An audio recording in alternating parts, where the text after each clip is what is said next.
Hey guys, how's it going? John here, once again with another quick tip for you.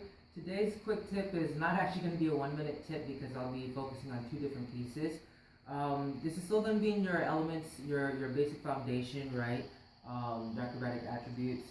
We'll be focusing on both the kick-up wall handstand as well as the reverse wall handstand. And to connect the two, we'll be utilizing the A-frame position, right? As you can find in Gold Medal Body's elements program.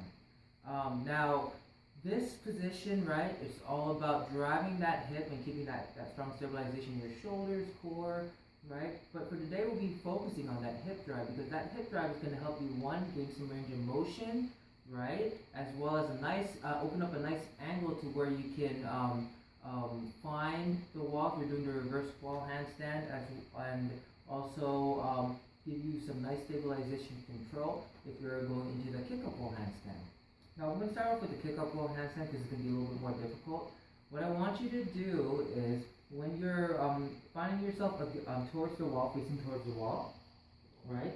What you want to focus on is getting your fingers about 4 inches away or so, right? And you want to focus on that drive up. If you can drive yourself up and not create an arc, but get your hips up, your goal is to get your hips up above your shoulders, just like this. Okay, so I'm driving up, going towards my shoulders, okay? If I go fully, okay, you want to hold into that position and get those hips up above your shoulders.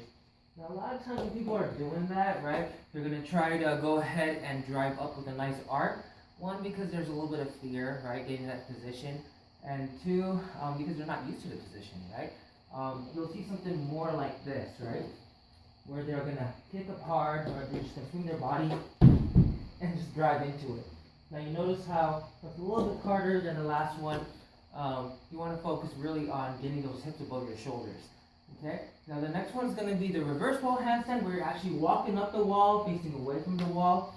A lot of times when people are working on this, you'll see them really have some trouble stabilizing because they're not used to being in this elevated or inverted position. Okay? Trying to hold their core and pelvic floor tight. And a lot of times if you actually extend your body out and lock it from there, it'll be easier to keep that stabilization. In order to do that, you have to have some space to make that happen, right? And that hip up position will allow that space to open up. All you have to do is get into that A-frame position and really focus on driving those hips up. If you can drive those hips up, that'll allow you to open up those hips, open up that space, so you can find that wall and get in that nice, stabilized, inverted position. There you go, guys.